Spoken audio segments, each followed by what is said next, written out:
Thank you. Well, good evening, everyone. My name is Mike Remington with the City of Duval City Council. This is our committee of the whole for Tuesday. It's now 5:34. We're officially called to order. This evening, we've got three main items: police presentation, city council ethics policy, council procedures discussion, and then our third item is human services grant policy update. So we'll begin our meeting with the good of the order, and I'll just open that up to City Council. If you have anything that you would like to share, let me know and I'll call on you here. Councilmember Naplin. Sorry, my dog was drinking water and I thought that's going to sound really weird over the Zoom. So I just wanted to bring up that the little subgroup that's been looking into putting in a disc golf course somewhere here in Duval has met a few times, and we're pretty excited about the possibilities. And it's sort of being led by Elaine Sawyer, who is on the Planning Commission, and another gentleman in our community who has designed disc golf courses for other groups and cities. And we're at the point now where I think they would love to come to council and do a little presentation similar to how the Scout projects go, where they can kind of, you know, give you a little overview of the project and how the city would participate. And what's a little different about this one, although maybe not, is that there could be some preliminary staff time to help with this, such as doing a big one-time targeted mowing of where the course might go. And that Steve Laniszewski is on here. He might be able to describe a little more of what that would entail. And then in the future, it would require kind of some periodic mowings. If you haven't been to a disc golf course, it's not similar to a golf course where it has pristine grass. It's more of a rough mowing to traverse the area. And it actually, I guess it makes the course more fun if there's a little bit of some roughness to it. But maybe Steve could pop in and share kind of what he's thinking would be required by staff, unless we want to wait until the next meeting. I'm not really sure.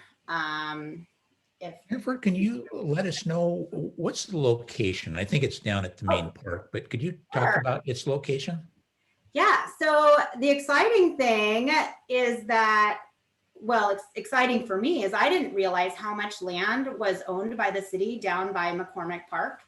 And it extends a long ways south all the way and kind of curves around as the river bends. And so it actually would create a really fun course to traverse that area and utilize portions of city-owned property along the river that I don't think a lot of our residents know about or have any access to use. So yeah, it's the area. I don't know how many people have been to the new access point with the new neighborhood, Duval Village. I don't know how many people have been down there, but there's a new access to cross over there. And so it's kind of the area down there, a little bit south from there and maybe a little bit north of there. So it's really on the other side of the trail, on the river side of the trail, an area that has been completely kind of underutilized. So we're thrilled to come and do a little presentation and see if everyone's on board with it and get feedback. So we're looking to get that on the schedule next council meeting, as long as everyone would like to see it. Councilmember Naplin, we already have it scheduled for the 20th Committee of the Whole. Perfect. Yep. That's fantastic. Well, that's exciting to see. I think those are some of those items we have in the city of Duval that folks have fun with, that makes the town a great livable place.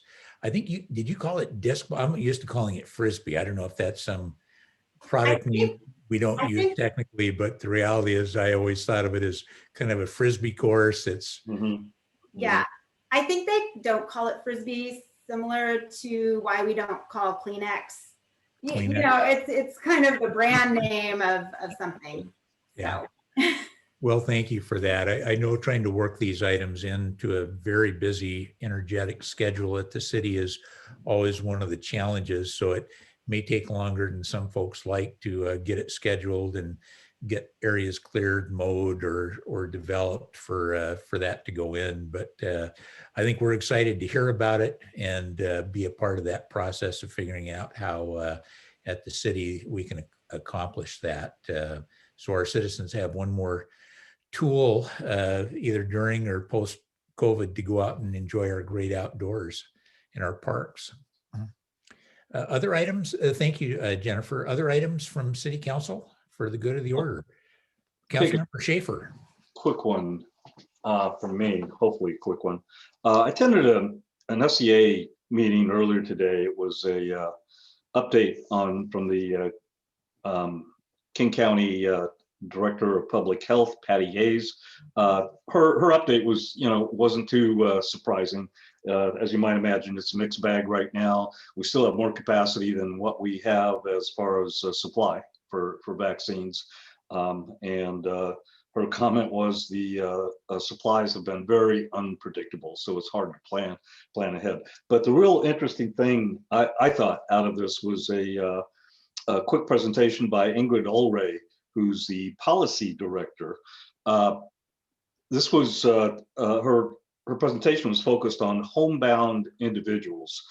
These are individuals that are either homebound because of age or disability or various other reasons, and the making the vaccine available to them.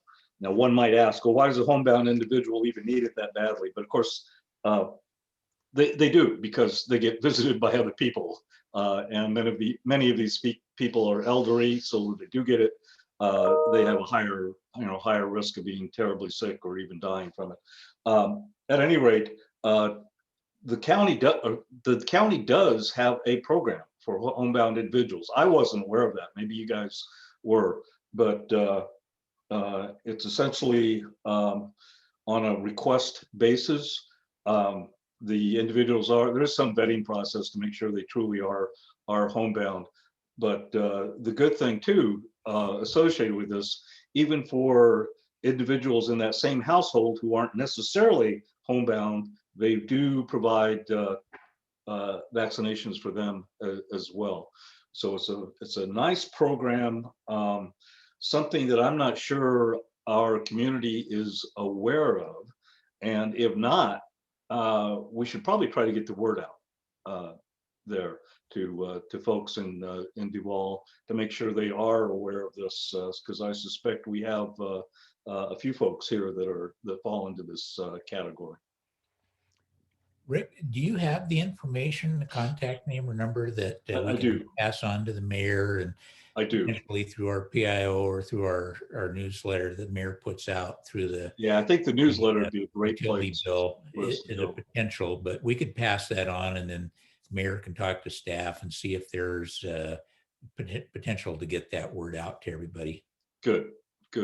Yeah, Mayor, you aligned with that?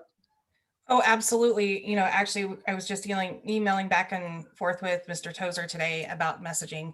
I'll give the full, public health report during the mayor's report during the meeting with more info. But yeah, that's anytime we get new information, we're just trying to push it out. Yeah, I think that in general, most of our homebound people are in homes, so they're probably already getting access, but we don't know who's being missed. Yeah, and these. The focus here was actually individual homes, not a home situation for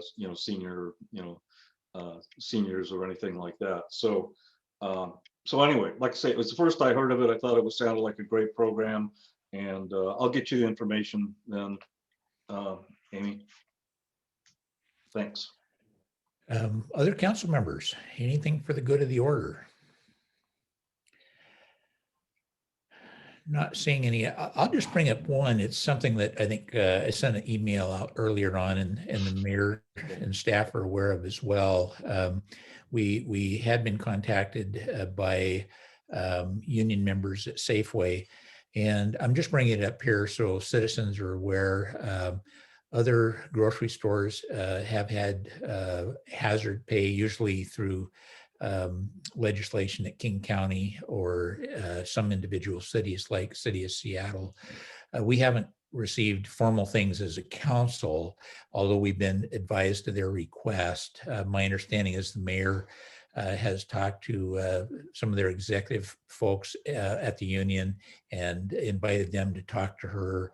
And so after that meeting, we'll have a chance to see if that's something we're going to bring forward to council so we can, one, get educated on it, two, be able to have a discussion to help understand, get input from our attorney, try to determine what the right direction to go is. But we do appreciate when there's opportunities for us to provide support for businesses in the community. We've been doing that through much of the funding that we've received from the state, that we've just tried to pass that through to provide support for folks in our community that are hurting, businesses and so on.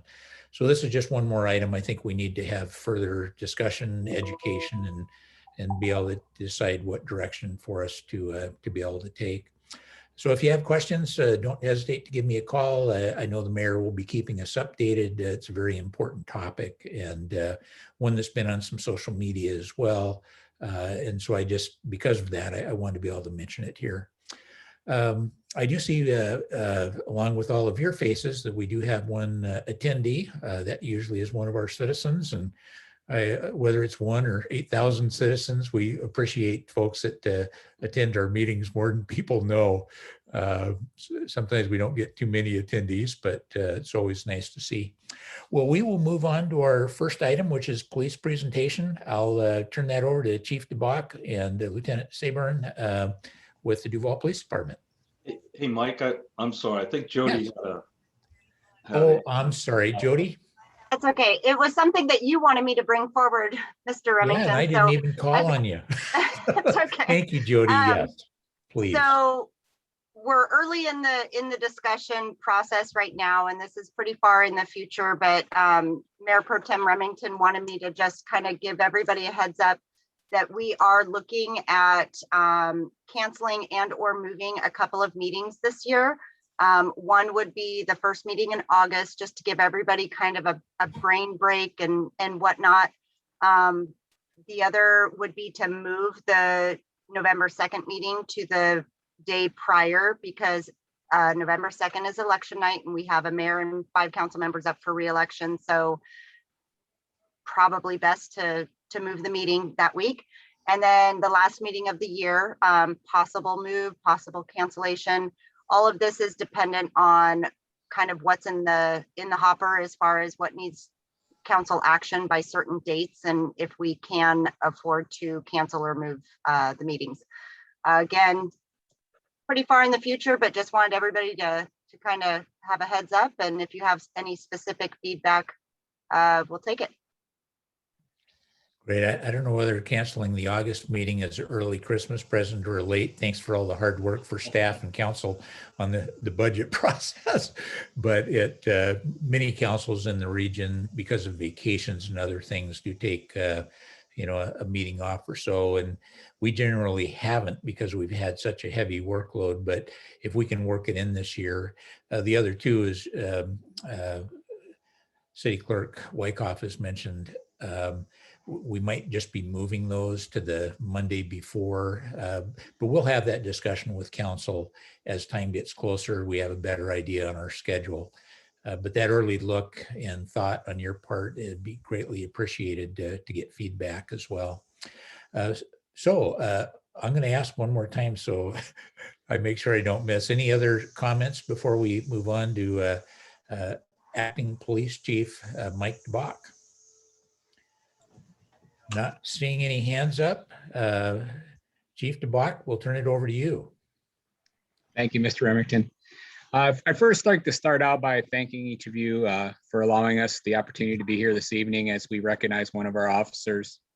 As you'll see in my presentation later this evening, one of the things I want to do, or goals I have moving forward, is to start having more recognition of our accomplishments and successes. And this is one of the ways we do that, is through award recognition.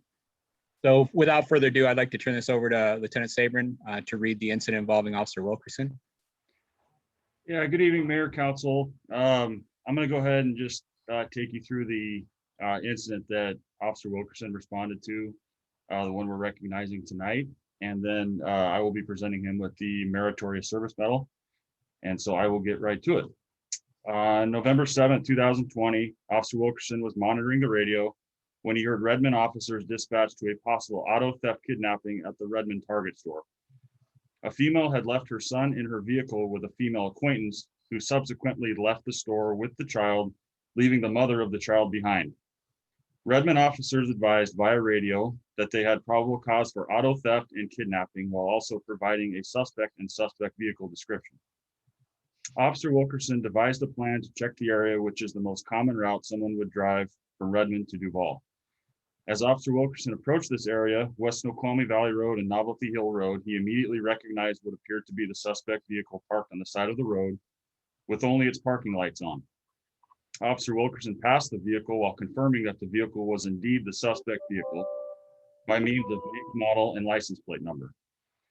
Officer Wilkerson activated his emergency lights as the suspect exited the vehicle and approached Officer Wilkerson. Officer Wilkerson identified a small child sleeping in the front passenger seat of the vehicle and detained the female suspect, pending arrival of Redmond officers to take over the investigation. Officer Wilkerson's actions meet all criteria described in Duval Police Department Policy 1014, Employee Commendations. The criteria: superior handling of a difficult situation, conspicuous bravery or outstanding performance, any action or performance that is above and beyond typical duties. Because of Officer Wilkerson's prompt action and selflessness, a 3-year-old child was found safe, placed in a safe environment, and the correct people were held accountable.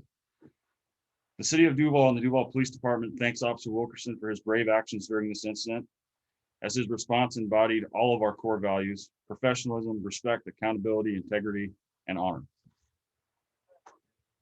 With that, I'll present him with the medal.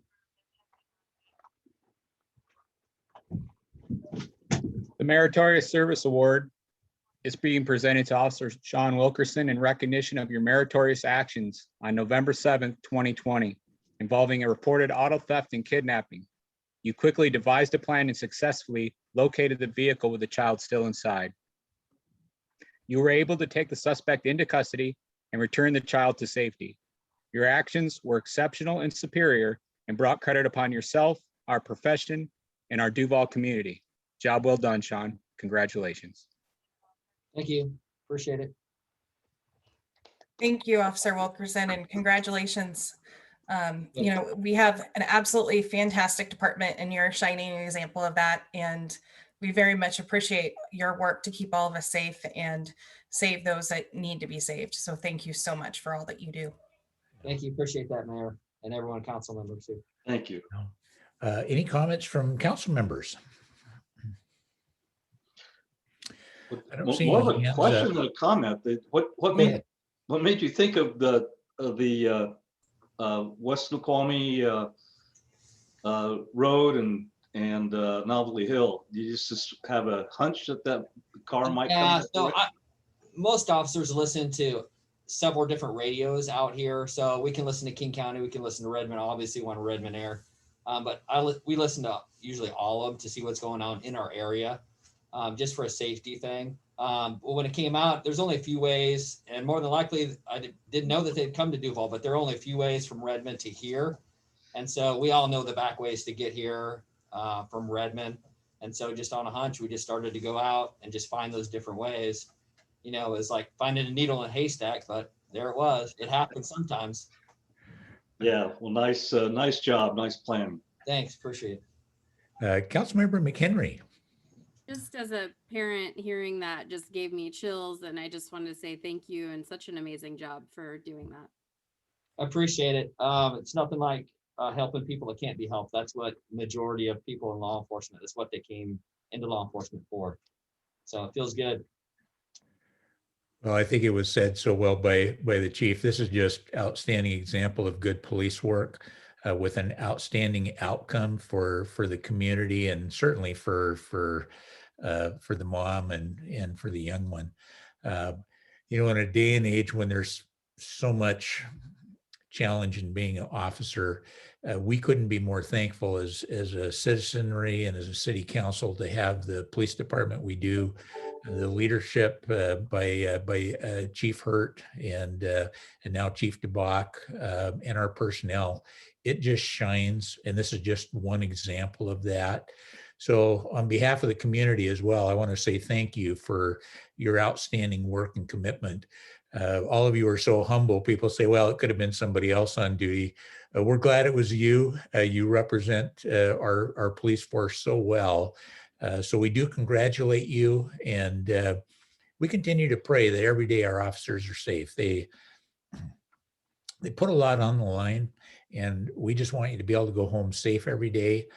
Because we know that it doesn't matter whether you're downtown Seattle or downtown Duval, these things can pop up at any moment, and that you're always there ready to go. So thank you for serving at such an incredibly high level for all of us.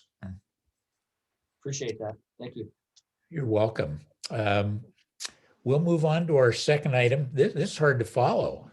It's almost like we need to take a moment and just hug each other. Our second item is City Council ethics policy and council procedures. We've worked on this for quite some time. We have an ad hoc committee, and Councilmember Hogue has been instrumental in helping move this forward. I understand our city attorneys had a chance to look. Michelle, if you don't mind taking a moment, kind of giving us an update. I know that you wanted to engage council in some discussions and some direction that we could go here. So I'll turn it over to you and other council members if they would like to weigh in as well. Thank you, Mayor Pro Tem. So at the last meeting, I did bring up just during a report that our attorney, Mr. Kenny, has suggested that we consider taking the ethics policy and incorporating it into our council procedures manual. And so I just kind of wanted to, first of all, get a feel from the council if they are interested in doing that, or if you want the ethics policy to be a standalone policy. And we're actually also talking about calling it code of conduct instead of ethics is another suggestion. So I just would like to kind of hear from council on those two items. Thank you, Michelle. Council members, thoughts, input? Councilmember Naplin. So I actually don't have a strong opinion on this, but I'm curious since the two council members, it's two, right? Is it McHenry and Hogue? Okay. What are your thoughts on it? I'm assuming you've, looked at other policies and had some time to contemplate this. Do either of you have a preference based on what you've learned? I'll go ahead first if that's okay. Yeah, I think, my preference would be to just follow our attorney's advice and go ahead and just wrap it up all together. I feel like it would be cleaner and more consistent to have one spot where you can find, and I think this was Mayor Pro Tem's suggestion of instead of ethics policy, saying code of conduct. I can't remember, you said something witty and funny at the time about how we shouldn't have to remind people to be ethical, but yeah, I like code of conduct and wrapping it all up with the policies and procedures. I just think it would be cleaner, easier, one spot, it's all there. That's just my preference. I'm actually in agreement with that as well. I feel very strongly after hearing from the attorney that we had about 3 or 4 pages at the end of the policy that would be more of the complaint process, the investigation, hearings, and enforcement. And he just felt that it's a pretty challenging thing to find somebody that's going to be on an ethics committee to go after, enforcement of a complaint. So it's just with elected officials. So I just feel that if we cut that part out of our policy that we've been working on, and we're pretty well done with the first 7 pages of the policy, I think it'd be pretty easy to just incorporate it all into the procedures manual and have it all in one place. Councilmember Lenkel.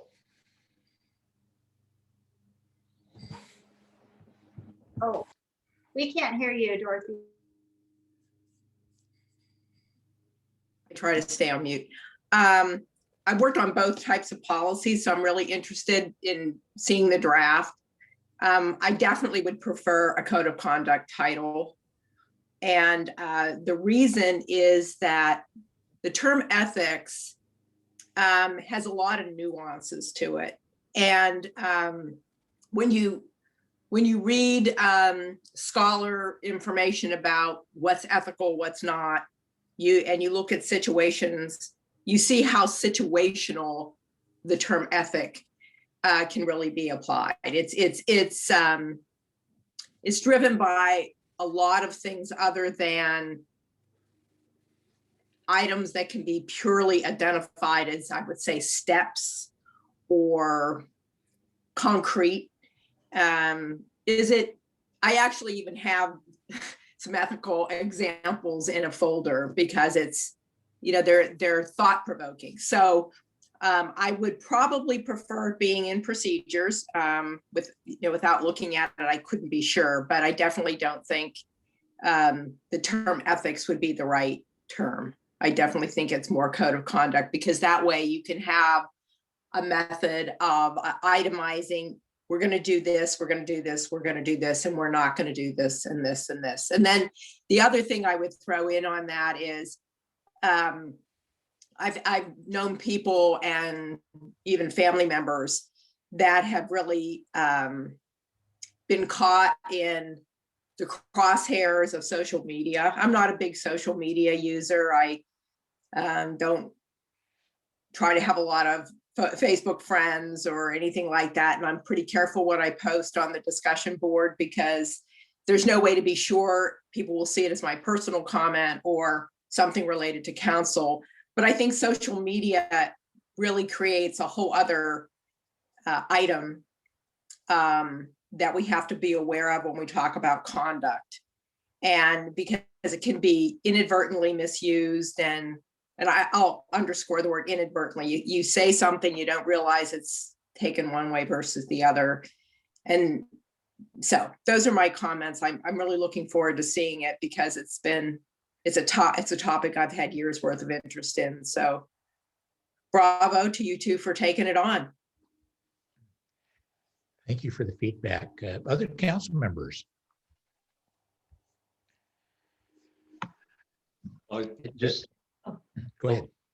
I was just going to say, with two council members and the mayor all recommending that we roll it into council procedures, I'm certainly in favor of that as well. Thank you, Rick. So one other thing I'd like to add, I'd like to find out, and maybe you can help us, Councilmember Remington, on how to proceed with this, but I'd like to find out who wants to be on the committee. And luckily I called Diane Brudnicki today, and I asked her, because at the last meeting she expressed interest in this, because she has such history with the city. And so she said she's willing to be on the committee. And I'm definitely willing to pass the baton to get fresh eyes. And I haven't been looking at the policy, the procedures. So, and it hasn't been updated since 2015. So I think it's really good to have some fresh eyes on it. So I'd like to kind of find out who wants to be on the committee. And I know Diane does, so. So this would be an ad hoc committee, and it would go from being the ad hoc committee that was looking at an ethics policy to an ad hoc committee that would be assisting with updating our council procedures. And that would include the code of conduct policy that would be incorporated. I've actually been spending some time looking at our policy. City Clerk Jody Wyckoff has done a really great job of highlighting the technical things that are just outdated. Some of that's related to COVID, that some of the old rules just don't fit anymore. So we want to get it updated to fit some of our current procedures and some of the requirements under law. But there's also other areas that just need a couple of council folks. And I would be more than happy to be on that committee as well. MRSC or MSRC has a great deal of information, examples from other cities, language that they recommend. So it's not like we have to go out actually create it. I feel fortunate that our city attorney, Daniel, has also reviewed and has the first 7 pages completed of the ethics or code of conduct. So a lot of that work's already been done. And I think working with Jody, we could, over the next month or two, be able to move forward the updates that we need on the council. With Diane not being here, I think our general rule is if we're trying to get a new committee and you're not here, you're on it automatically. So all in favor of Diane, okay, they're 100%. Are there other council members that would like to participate at this time on that? So I will work with, Mayor, I'm sorry, go ahead. Well, I was just going to say, unless you want to be on it, Mike, I think, Michelle started working on this with me before I was mayor. And so she has a lot of background in it. And, from my perspective, of course, I'm not council, but I think it'd be really nice to have that continuity and the historical knowledge on it. But I mean, it's up to you guys, but that's kind of the way I see it, is that when you bring a whole new group in, sometimes that whole direction shifts, and there's been so much progress made that it'd be nice to see continuity. But that's just my perspective, and I don't have a dog in the fight. Just trying to provide some constructive thoughts. Yeah. Well, Mayor, thank you. I think that makes sense. Councilmember Hoag, what are your thoughts, or Councilmember McHenry? Well, I would just agree, and I agree, sorry if that's slurred, that Councilmember Hoag, it'd be nice to see you. We could get through this, I think. I don't want to be too optimistic, but I think this is doable in a year, within the year, and it would be nice to finish it out together. And with Councilmember Brudnicki, if I guess we've forced her to be on it. But yeah, so I think we could do it, and I would like to continue to serve, of course, pending, no one else wanting to be on it. But yeah, I was excited with our meeting that we had and the progress we made with our attorney. Great. One suggestion that I had is maybe we can do either a retreat or a COW meeting dedicated so the whole council can discuss it when we get a little further along. That was just a thought. And this, yeah. So Councilmember Hoag, I just want to be clear. So we are talking about the ad hoc committee that would be working on council procedures, which would include the code of conduct. So I think a lot of the code of conduct work has actually been done. And so we don't need to reinvent that. We're just kind of finalizing things, but it would really be the council procedures that we would get a little bit more help on. And so far it sounds like, and I will talk to Diane just to make sure that that's something that she would like to do. And both the Councilmember McHenry and Hoag, your feedback on that would be extremely helpful. I think the mayor's right on. We don't want to redo it. That works good. Portion of that work's been done. And I'll certainly work on having a work session or a COW where we as a group can really focus on that, spend some time, especially on the council procedures, to make sure everybody's up and running on it. I wanted to bring in Jody Wyckoff, our city clerk, and just to say, Jody, you've already looked at it. You've encouraged us for about a year now to update that policy. Do you have input on how you would like to see us proceed as well, or how we can take what you've already done some highlighting so that we don't have to just start from scratch on other areas that need updating? Yeah, I'm happy to be the staff liaison on this project. It has been something I've been wanting to focus on for a little while, so I'm happy to work with the ad hoc committee. I think the first step is always to look at what we currently have and write some notes all over it. And I would even encourage other council members to review the procedures as well that are not on the ad hoc committee, to kind of make some notes and put some feedback for the ad hoc committee to take a look at, because we'd like to get that feedback early on in the process so that we can, not have to start all over again once we bring this forward. And I completely agree that having a workshop, we had a workshop COVID it's Blur's Day number, whatever. October of 2019, I think it was, we had a workshop regarding committees and that section of the procedures. And unfortunately, because of COVID and everything, we never really got around to getting those fully incorporated. So I have a draft that does incorporate our changes and stuff. So I don't have a lot of feedback right now. I think get the ad hoc committee rolling, have some meetings, get some feedback from council early on, and plan a workshop hopefully in a month or two once we have some solid forward momentum. So Great. Councilmember McHenry and then Councilmember Langle. Yeah, I just wanted to say that I love that idea from Councilmember Hogue and also our clerk. We're helping us work on it because I know she'd be amazing.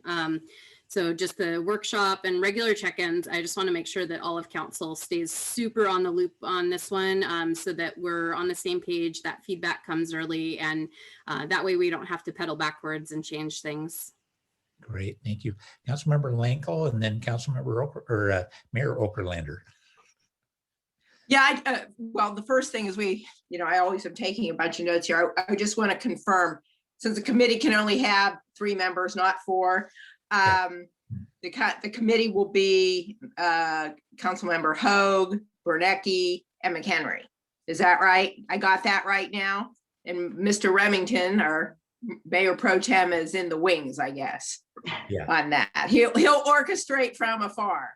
And then, I did remember that meeting. And one of the things I think that this is an opportunity is we've learned a lot about how committees operate and what they potentially can do to streamline things. And a good example is actually tonight on the signage policy, for example. I mean, that's already been reviewed by the land use committee. So I think it is an opportunity for us to refine how committees will function and how that could work to move things more often to consent agenda, even if only, one presentation, and because the committee has already reviewed it. And so we can give, the report, hopefully mostly consensus report. So I think that would be a great opportunity to put that in there. That right now the committee stuff it's there, but it's not flushed out.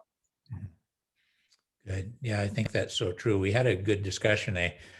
Not surprised Jody can remember that kind of detail of October of, the year I was born or whatever, quite a while ago. And it's nice to see these move forward. And again, I want to thank both Councilmember Michelle Hogue and Amy McHenry for being patient and working on this. There's some things we work on that take, sometimes they seem like they go on for years, but I think we're in a good place with the new city attorney on board, new set of eyes on it.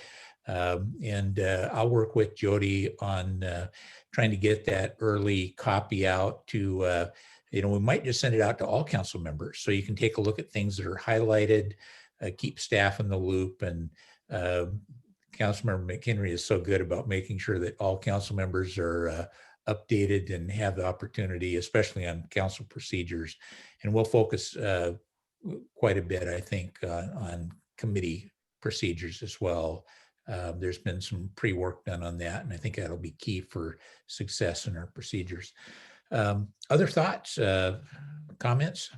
I just wanted to throw out to the committee that I was one of the 3 people that wrote the procedures that are in place now. So if you do have any questions or anything you want to run by from a perspective of drafting them, you know how to reach me. I've got plenty on my plate, but this is, I want to make sure you guys are successful in this. So if you want feedback or advice at any point, just let me know. Good. Other comments? Well, thank you, everyone. Our next item is the Human Services Grant Policy Update. And it really is a council discussion. And I can't remember who was going to help lead us off on that, or if there are just some questions that council have that we want to ask staff. Yeah, I don't know if I should talk about it, or Dana, if you wanted to talk about it. Does anyone feel like we need to share a screen, I guess, to start there, or has everyone looked through it and seen the changes? I think that came out in our packet. Yeah. And it looks like I see a lot of heads nodding. Well, Councilmember McHenry, if you want to take the lead and just kind of lead us through that and what the key updates are, and then we can open it up for questions. Sure. So let me just pull this up here for a second, just on a different screen. Yeah, I mean, it was pretty simple updates. I would say Dana did such an amazing job. She made it, or maybe it was Sherry too. You guys made it into a form, and it's so beautiful. I mean, it just looks so nice and organized. And I think, you know, small things like that where they're limited to a box, because one thing that had come up was some bigger organizations can submit a whole plethora of brochures and visuals, and we're like, okay, let's streamline it and just give us what we've asked for. So that was, I think, one idea to help limit and make it a little easier for people in the future who look at the grants to just get the information we've asked for, so it's a little more equal over, you know, everyone who's applied. She also included, you know, the original draft. You could see everything that was crossed out, changed. I think one of the main things was initially we changed everywhere it says citizens to residents. That was a pretty consistent change throughout. And then also we had originally taken out infirm and indigent, and then that got put back in because the attorney heavily recommended that. And I think for us, it was more of just we wanted to make sure, you know, infirm and indigent kind of, I think of sickness, illness, you know, things like that. And I think now we're much more aware of mental health issues. And so I don't know that it always implies that. And that was kind of the reasoning behind us taking it out initially. So now understanding, well, that needs to be in there. It's just about gifting of funds and all that. So yeah, I mean, like I said, I'm not pulling up my screen here. I'm just kind of scrolling back through to remind myself of what some of the main changes were. We had looked at, was it Woodinville, Dana? Was the main one we looked at? You know, we went through, they had some great, I mean, theirs was a little more intense than ours, but you know, we pulled a few blurbs from there that sounded really nice. And I think the main thing too is looking at the timing, and Councilmember Hogue and I really left that to staff. It's like, tell us what your timing is, because they're the ones doing so much of the work on the front end of it, accepting the applications. You know, we talked about the 501c3 status, and I think it was Sherry had said, you know, this is something we need to check anyways, but it's a way of vetting people to make sure that it's really a charitable organization and worthy of getting grant funding. I don't know, does anyone have any questions? I'm trying to think, did I miss anything major? I mean, I feel like they were pretty simple changes and just brought it up to date and hit on basic concepts. Councilmember Langle, did you have a question? You're muted. Dot, you're muted. Trying to be better about keeping that off. Okay, first of all, 501c3. That's of course a federal designation, and there's also a state charity designation, and they're different.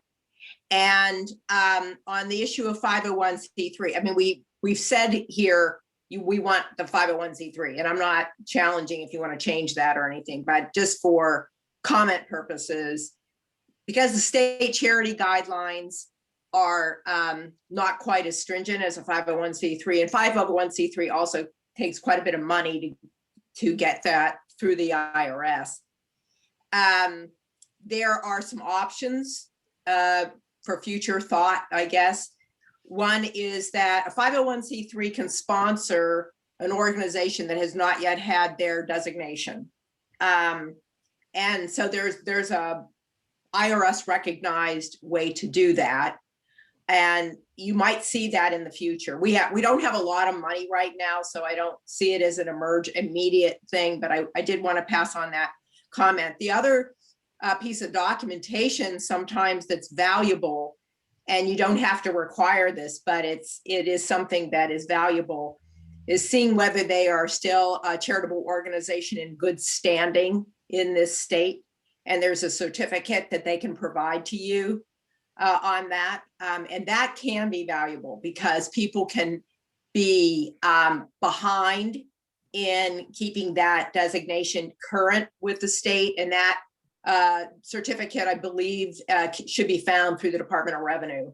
And that shows their taxation status, which is important to know. And then I think I've mentioned this before, but I do think it's a super valuable tool, which is GuideStar. Any of you can set up an account on it. It's was set up years ago by foundations to have some kind of central way to track nonprofits and 501c3 specifically. And why it's valuable is organizations that file their stuff, like through the IRS, that service, which again is free, can give you more of a long-term picture of the stability of the organization. And also you can look at their tax returns, and that actually can be quite important, especially if you have a new organization that enters the process. You want to kind of understand their financial stability, if they're really a going concern from the, if you see that year after year they're running with $23 in their account, then you kind of know, that, so you can decide if you still want to put more money there, if it's a priority, like maybe you want to bolster them up, or if you feel like the organization has just transcended into a role that is no longer very viable. So I thought I'd pass on those comments. Yeah, thank you. That's great feedback. But GuideStar is great. Councilmember Hoag and then Naplin. So Councilmember McHenry and I spoke today, and there was one question that we were discussing, and it had to do with that there was a change made by the attorney that said the residents, it was very specific, the residents of Duval is who it's supposed to benefit. And, we donate to like the senior center, and there's people that use that are not specifically Duval as well. So we were kind of, I guess we were trying to figure that verbiage out. So maybe Director Mason can help us. It was Yeah, he did put that back in, and I think there's somewhere also where we talk about, yes, so it provides the service within the boundaries of first the city of Duval, and secondly directly to city of Duval residents within the boundary of Riverview School District. So it kind of encompasses it. And I think as far as reporting goes, when all the grants are given on a reimbursement basis, so they could tell us how many residents of Duval they served as part of that reporting. So how specific do we need to be there with the reporting? Is that something where we would only be reimbursing them for money used specifically for Duval residents? And I guess one example that I thought of was if you have an organization that provides a free, some sort of mental health class or course, it's open to Duval residents, but is that like they actually have to register to get reimbursed and they have to show X number of Duval residents actually took advantage of it? Or can we simply use it to give to them to be able to offer it to? And I might be completely overthinking this, but I wasn't sure if you had any idea if we should double check with Daniel. I just wanted to understand how specific and how, that is. Right. We definitely should probably double check with Daniel, but I believe just in my past experience, we would only pay for the portion that was for the people that are served in this policy. So we would want some kind of support that shows that it's the citizen or the residents of Duval that are being helped. Okay. Did you have something on that specific topic, Mayor, or? Yeah, I was just going to say, historically in our process, that was that has been a big sticking point, is making sure that we follow the state guidelines and are only serving that the money is spent on our community. And it's taken a while for some of the groups to get a handle on it, but I feel like they do a pretty good job these days of being able to identify who they serve that's within our city limits and who's not. So again, with the reimbursement, it makes it a lot easier to check their work, and we can always request more information until we have what's necessary to pass audit standards and make sure it complies with the policy. So it's a very good thing to worry about, but I think we're experienced enough as that we should be fine. Councilmember Naplin, did you still have a comment or question? Yeah, so just in regards to that, I do recall, and I don't think we were doing it on reimbursement basis, but the senior center would come back and give a report. I think they would often identify that a certain portion of the seniors that visit the center and utilize their services were from Duval, had lived in Duval. So I do think that that's important to tie it back. So I'm glad that that's still in there. I also liked Councilmember Lengel's idea to have some kind of an independent verification that, you know, the charity is in good standing, they're paying their taxes, there's nothing, you know, nothing of concern. And so just because it sounds like the application would all be, you know, just things that they would be providing without any verification necessarily that, you know, to back it up. But, and I don't know how that could be written into the policy or the procedure of verifying the applicants. Maybe Dorothy or Director Mason would have an idea, but I do like that. And then the last question I had, and it just reminds me of what we were talking about, you know, council procedures, how good it is to go through the process. And, you know, we've started up committees and we learned a lot about committees, and I'm sure glad we waited to write council procedures until we'd all kind of experienced a bit. And I think the idea was similar for the human services grant policy, that we wanted to kind of go through one of the grant cycles and learn a little from it. And I did notice that the dates and the timelines changed, and it looks like it varies on even in odd years. And my guess is that has to do with the budget creation and not wanting to kind of get into a sticky situation of deciding budgets and granting grants at the same time. But maybe there could be, I don't know if Director Mason could describe why those dates were chosen. And it was primarily because so it's for the, let me get to the dates. So for funding on even years, it's fine. It can start the year before. So this year, funding for 2022 would start in November. But funding on odd years, the budget really, if we started that in November, we might not have an idea of how much is available for human services grants in November if the budget hasn't been passed. So the thought was we would start on January 15th of the odd year. First, I got them completely mixed up and I had to redo it, but of the odd year. And then, but we would still give them the contract for the entire year. So they could be reimbursed all the way up to January 1st, even though they might not get their contract until April, as long as it was for, you know, the resident, you know, it met all the criteria and it's a reimbursement basis. So. Oh, okay.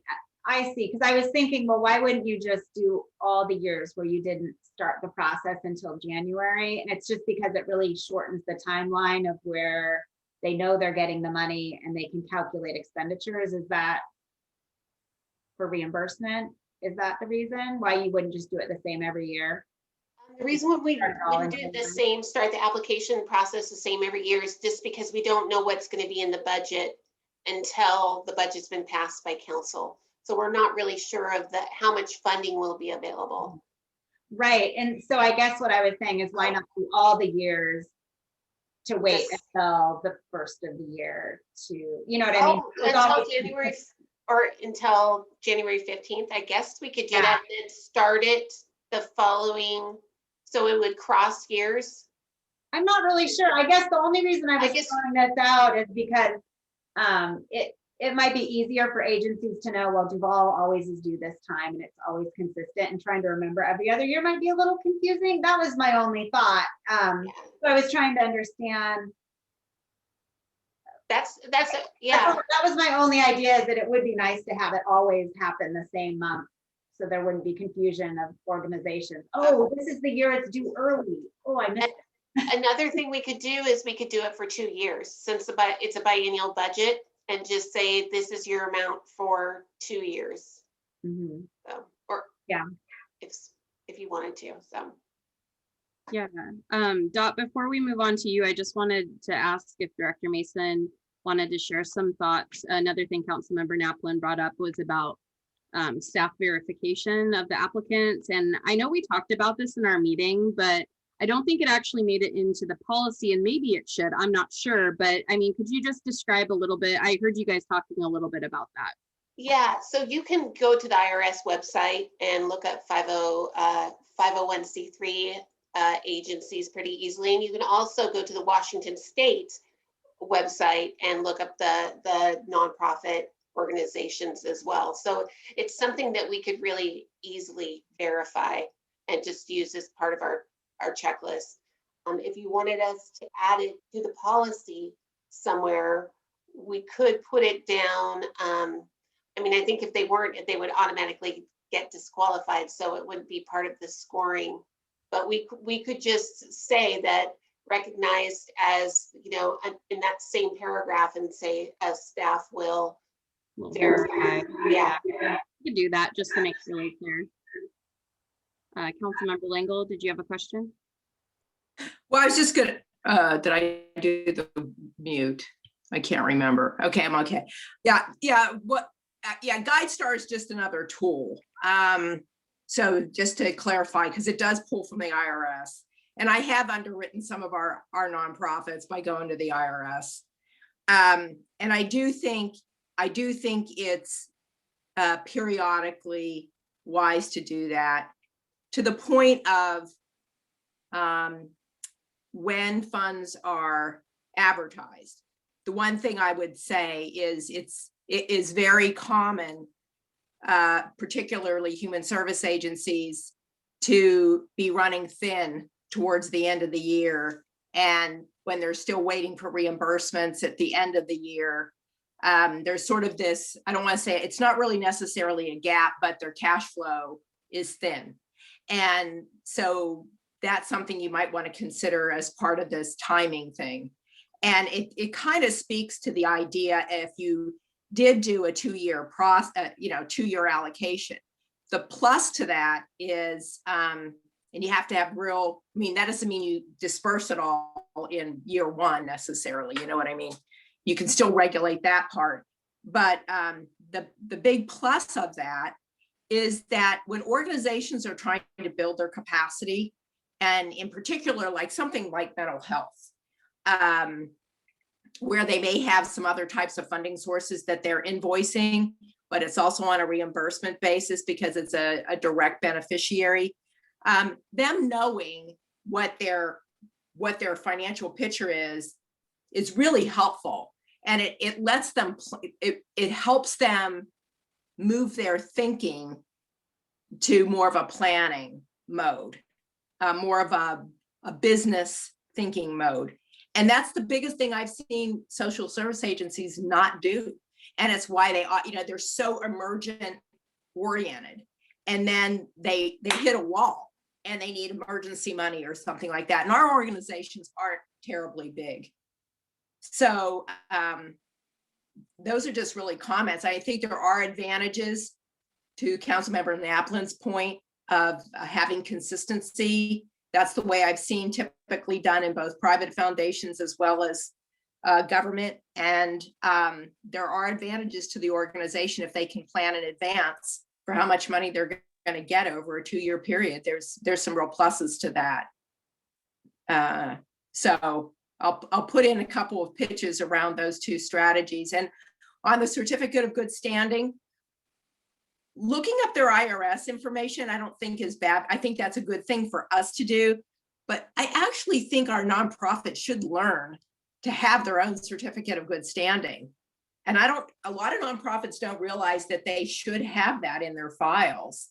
So maybe all we do is say, something like, that's the type of, we would appreciate your certificate of good standing, or verification of your status through a certificate of good, Washington certificate of good standing is desirable or something, just to get them in that mode. Because it affects all kinds of stuff, like their facility tax exempt status for property taxes. It affects a bunch of stuff actually in the state.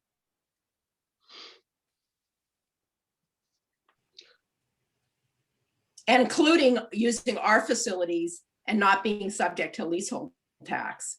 If you're a 501c3 and you have your certificate of good standing and revenue has checked your box, you do not pay leasehold tax if you fit into one of their categories, like childcare, as an example. You don't pay leasehold tax.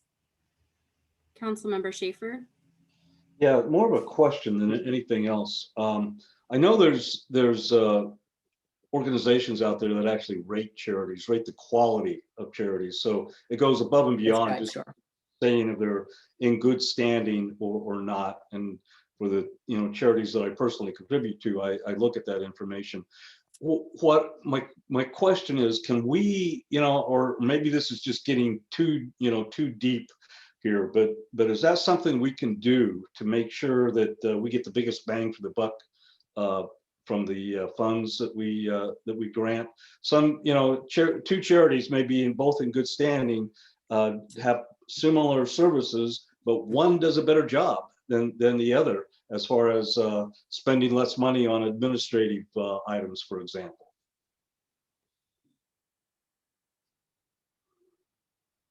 Councilmember Lingle, are you aware of any such research? Oh, yes. I mean, that is one of the things you can you can actually get extended reports from a GuideStar. And yes, there are other services that do that. I'm just familiar with GuideStar because I've used it as a free service. I actually am registered as a Duval council member on that service. I only have used it, I think, on a couple nonprofits. So they do that. The rating stuff is really hard. Yeah, sure.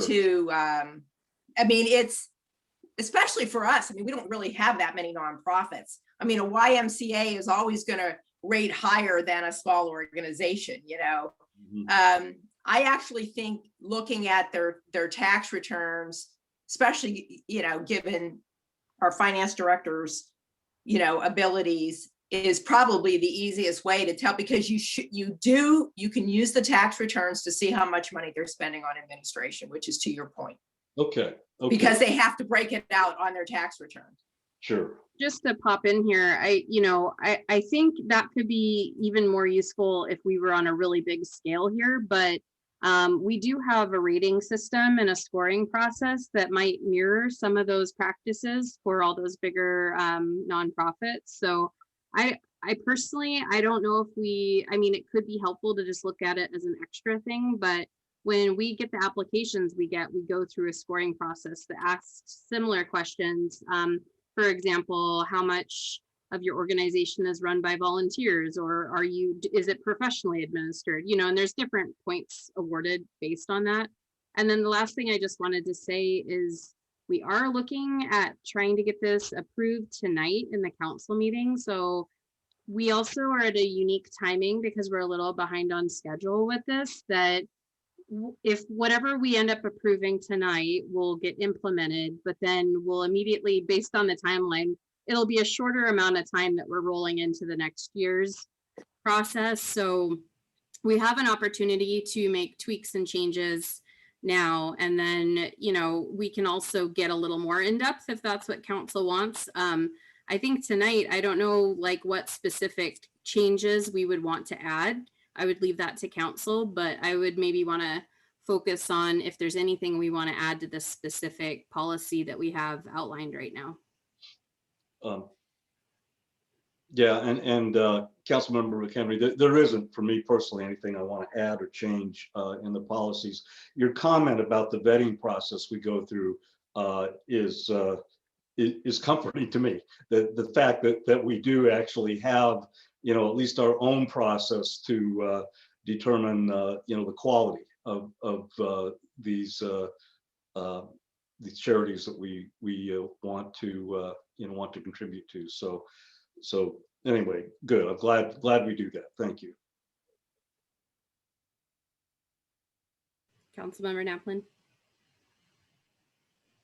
Yeah, I really would consider doing that independent verification as just, you know, similar to like how you do a background check. It's not necessarily going to be a primary scoring thing, but it could be useful information. You could discover something, you know, like, whoa, this is not exactly how they presented things. Maybe we need to dig a little deeper here, or because I would be a little bit afraid to rely on, you know, a guide star, let's say, that you'd have to have a score of at least this, because then you might exclude some of the really small organizations. So I'd really consider it. And I think that's what Councilmember Langle was just saying, you know, it's one other thing to just double check.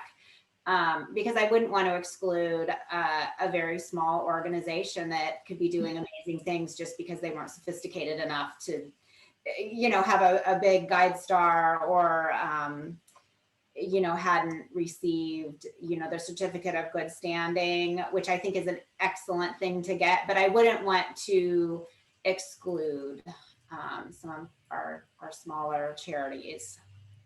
So. Yeah, I think Director Mason had talked about tacking on to one of the bullet points. Is that the kind of verification you're talking about checking with the IRS, or? Yeah, I don't know if we'd have to describe exactly what it meant, but it could be check, you know, it could be procedural behind the scenes. So yes, an independent check. And that could include, you know, looking at the IRS page, checking the state, looking at GuideStar. It wouldn't be like, I'm not envisioning that it'd be written right into the policy. You check this, it has to be at least this. You check this, it has to be at least this, but just some independent checking is all. Director Mason, did you want to respond to that at all? Yeah, so just on under organizations eligible for human services funding, D, I added the sentence, staff will independently verify each organization's nonprofit status. Yeah. Does that sound good? Sounds good to me. Councilmember Langle, or? Oh, I think that's fine. I was just, my comments were really designed for how we handle our stuff internally, not to complicate. I really liked the work that was done. I like the policy changes. I like the fact that it was really clear that volunteer time or in kind could be part of the deal. Because sometimes funders don't like that. So I was really pleased to see that as well. So I think that my comments were really just meant for what we do internally. I think the rest of it, I think the stuff is fine. Actually, I think it's good. Sorry, I think I cut you off, Councilmember Naplan. Did you have something else? No, I just was thinking, one thing that Councilmember Langle said is, you know, just verifying that someone has, yes, they do have a 501c3, that often that doesn't, I think she was describing a little bit more of a robust look, but perhaps that might be beyond the scope, because what you said, Councilmember McHenry, is that you do ask a lot of questions as part of the scoring process. So maybe it's not necessary to do more than just verify that they are a 501c3. I don't know. Yeah, I mean, you've worked really hard on this, so I don't want to add something. Well, and I don't want to stifle the conversation at all. That's not my intention. I'm just trying to make sure that we're capturing anything people feel needs to be on here before we approve. But I'm happy to talk about all of this. I think that my understanding from our meetings we had, and Director Mason or Councilmember Hogue can chime in, of course, was staff has their process initially, and I don't think that's outlined here, and nor it needs to be, but that they check into these things before the committee who looks at the grants even looks at it, and then everybody uses the scoring process. So the staff's making sure they've submitted all the reports, information, that everything's there.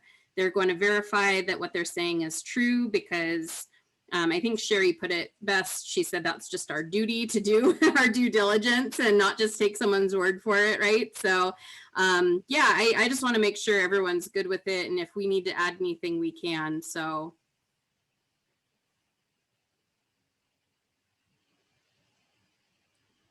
go ahead, Director.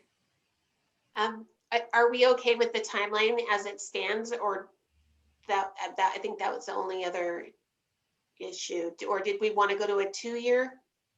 Because it would be easy to just to take for funding on even years out and just say applications will be posted by January 15th.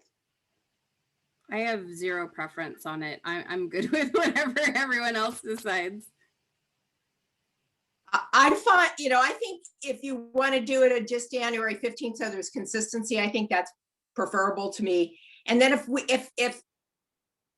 this is getting more and more robust every year, which I think is awesome. And so if we want to get more sophisticated in the future, we fix it. I mean, that's the nice thing about being council, right? We make policy. And we award money. Okay, so then I would just need to add somewhere, if we do go to 2 years, I would have to add somewhere in here that it's for the biennium for 2 years, funding for 2 years, yeah. Yeah, just. With Councilmember Lingle, was your suggestion just January 15th of every year or January 15th every 2 years? I guess I wasn't sure. Oh, yeah. Well, I would love it if it was every 2 years, but I think maybe we should take baby steps and maybe just start with one, the consistency. Right now, we only have, our budget only shows $10,000 for the second year. Now, COVID is if the COVID funding is going to change it up. And if that comes through, we can revisit the 2-year scenario, right? So I'm good with just, the January 15th for policy. And because of our budget cycle. And then really, if the COVID money comes through as we hope, we can talk about other ways we can invest and help build the organizations, I guess.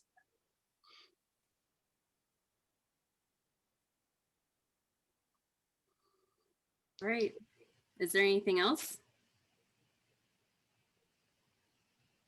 I guess that's Well, all I have for your outstanding job. That was the best job running a meeting I've seen in 2.5 years. I see the Mayor Pro Tem McHenry in our future. All in favor? Well, our last couple of meetings, I think I gave you a 2-minute break before council last meeting, and the meeting before we actually ran over 20 minutes. So I think this is a perfect opportunity for us to go ahead and adjourn our cow, and we'll see you. Jody, you've got some input? Sorry, I don't mean to be the one who extends this, but I just wanted to mention, perhaps since Daniel has not been here to hear the discussion during the committee report, Councilmember McHenry, you can kind of like summarize the discussion and what changes council wants made during the adoption process, because we will probably have to do some amendments to the motion once we get started. So because it's being introduced the way it shows in the packet right now, so we will probably have to do some amendments to it. So might want to mention it to Daniel during the report, and then maybe he can whip up some recommendations for language while other stuff is happening. Dana, thank you. Dana, do you have notes that you've taken? I was kind of wrapped up in the conversation part and I haven't been writing it down, so now I'm worried. Have you been writing stuff down? I'll send you the policy. I kept track changes on, and I made the changes right in the policy. So I can send it to everybody, or do you want? I'll just send it to everyone. Yeah. Woo, thank you. Dana, can you copy me? I'll work on some draft language for the amendment motions during our break and stuff. Well, great. catch, Jody. Thank you for doing that for us. Well, there being no further business before our cow, our meeting is adjourned. We'll see you at 7 o'clock at City Council. Thank you. Bye, everyone.